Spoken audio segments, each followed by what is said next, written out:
Welcome to queen Bengali kitchen. বন্ধু, আজকে চিনি গজা বা কাঠি গজা, অনেকে চিনি গজাও বলে বা কাঠি গজাও বলে। তার জন্য আমি এক বাটি ময়দা নিয়ে নিলাম। আপনারা যদি মনে করেন যে বেশি করে করবেন, তাতে এর থেকে বেশি পরিমাণে নেবেন। এবার ময়দা দিয়ে দিয়েছি, সামান্য নুন দিয়ে দেব, 1 চিমটে মতন নুন দেব,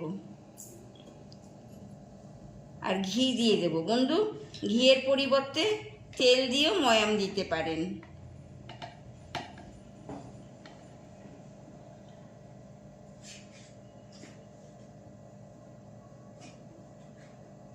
আমি 1 চামচি ঘি দিয়ে দিলাম। এবার এটা ভালো করে আমি মিশিয়ে নেব।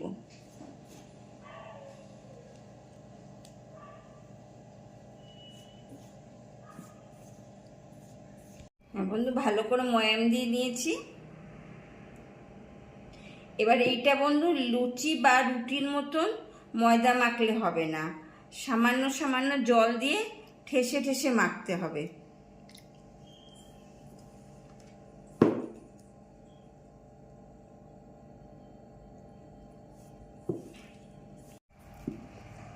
এরকম ঠেসে ঠেসে মাখতে হবে। বন্ধু, এবার মাখা হয়ে গেছে, আমি 15 মিনিট ঢাকা দিয়ে রেখে দেব। বন্ধু, ঢাকা তুলে নিলাম ব্রেকের পর। এবার আমি একটা 3টে ভাগ করে নেব।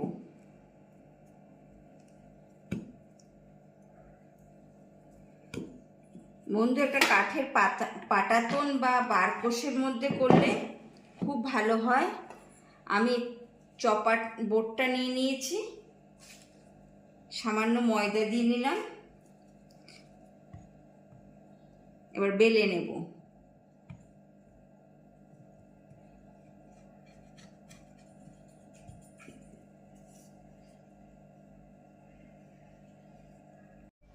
বন্ধু, মোটাটা এরকম থাকবে। এবার আমি 4-5 দিয়ে কেটে নিচ্ছি। এই কাটা অংশ কাজে লেগে যাবে।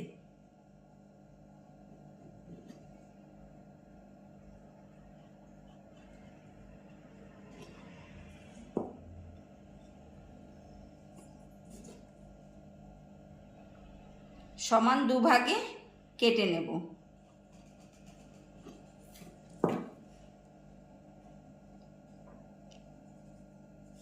সামান্য ময়দা মাখিয়ে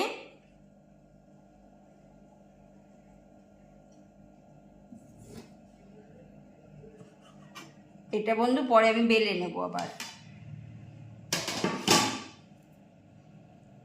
সমান মাপে এবার কেটে নেব।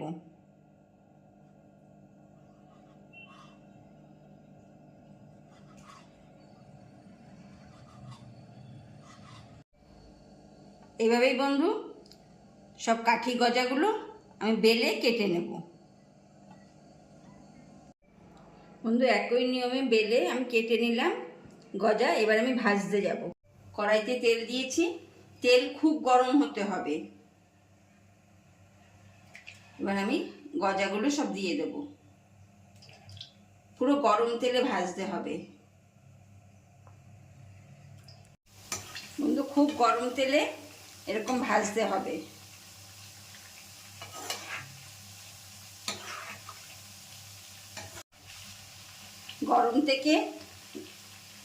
গরম তেলে 2-3 মিনিট এরকম ভাজার পরে গ্যাসটা অফ করে কড়াই শুদ্ধ এরকম রাখতে হবে।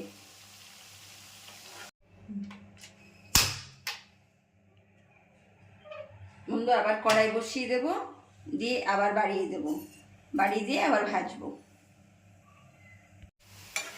বন্ধু, এবার তুলে নেব। এই নিয়মে গজা ভাজলে গজা লাল হবে না, খাস্তা হবে।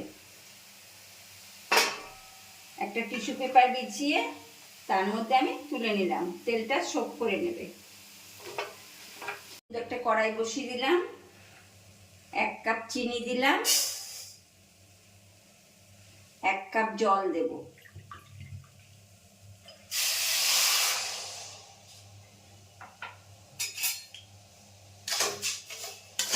আমি এবার শিরাটা বানিয়ে নেব। বন্ধু, পুরো শিরাটা হয়ে গেছে জাল দেওয়া।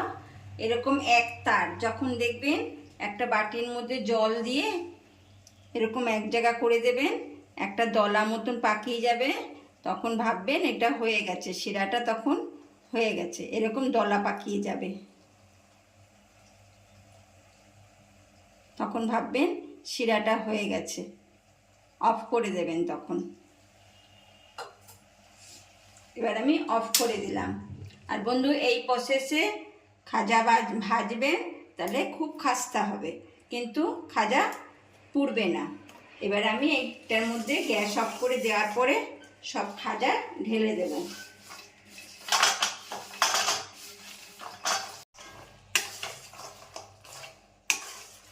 এবার পুরো নাড়া দেবো যেন সব গায়ের মধ্যে লেগে যায়।